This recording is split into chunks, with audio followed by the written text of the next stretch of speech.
This is a sign of my ninja brotherhood. Oh. Not one of them knows a single thing about ninjutsu. Sends the shivers down my spine. My critics and challengers called me a fake, a fraud, and a charlatan.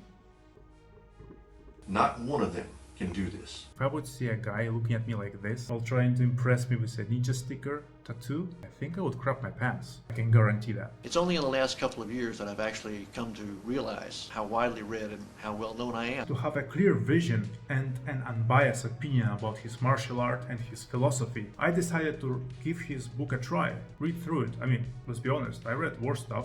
I'm sure I can handle it. A few moments later.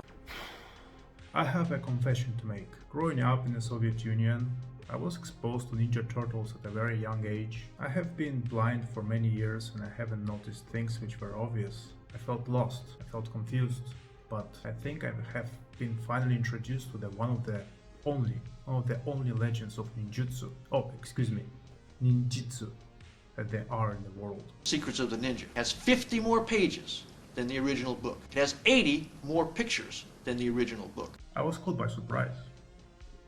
In a good way. I mean, I was entertained, I was seduced, I was influenced, I was tricked. From now on, all of this material is forbidden. Japanese, that is called kinjite, forbidden thing. Previously, I have mentioned the Soviet counterpart of the so-called ninja arts, and I think I have finally stepped past the Iron Curtain and have met his American counterpart called Ashida Kim.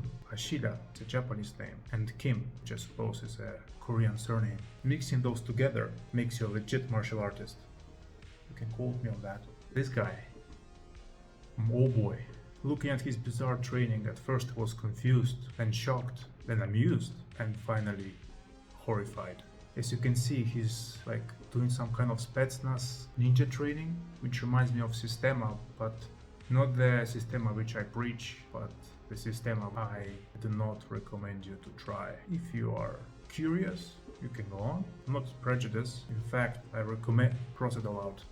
Go and try everything and make your own opinion. I'm here just to let you know what I think about it. So in here, going back to ninjitsu, we see him entering houses, committing robbery, cosplaying with his sword.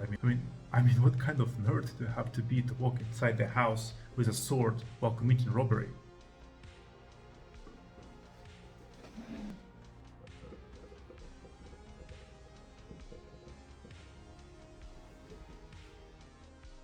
And the look in his eyes when he's doing this demonstration, it just sends the shivers down my spine. It all looked like fun and games until now, but then I've seen his speedrun molestation combo.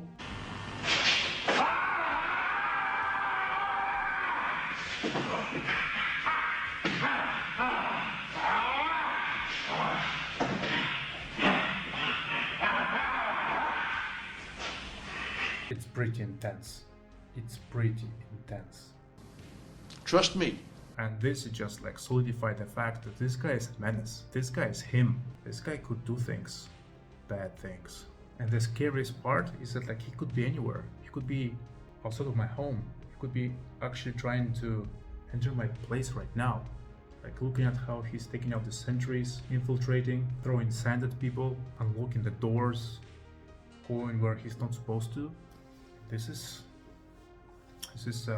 It's pretty intense. Wanted to know more about the guy. I researched everywhere I could, but apparently most of his books are not being sold in Ukraine. The best I could do is find a cheap-ass version, or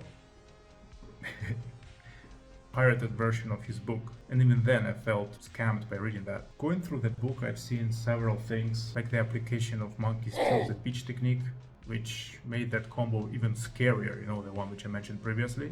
The speedrun molestation combo, where he goes everywhere touching your parts that matter, then throwing you on the ground and stomping you, which is overkill in my opinion. Actually, I don't want to shit on Systema, but looking at this book, I found some things which are actually similar to Systema, particularly the learning of steps and foot positioning while trying to sneak.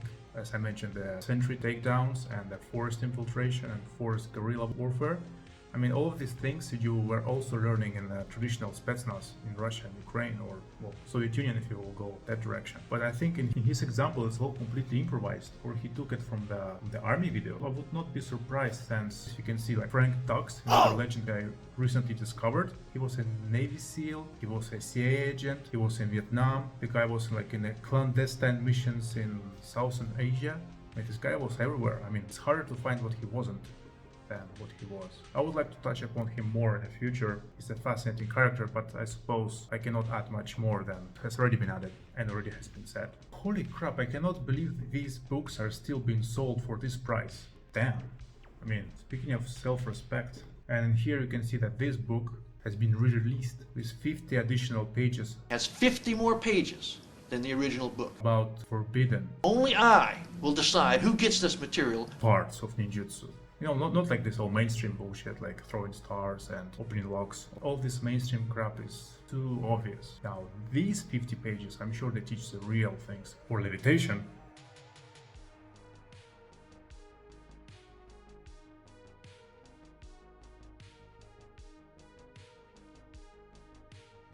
also, speaking about ninjas, why is this guy wearing a balaclava? Like, I'm serious. Why is he wearing this, typical Soviet? I mean, if you see the old Soviet Spetsnaz videos, all of these people who used to show applications, all of them wear balaclavas, which doesn't have anything to do with ninjas. I admit, this floor humping technique does look interesting. Huh. What kind of dork will be punching candles thinking that it helped them in any way to fight?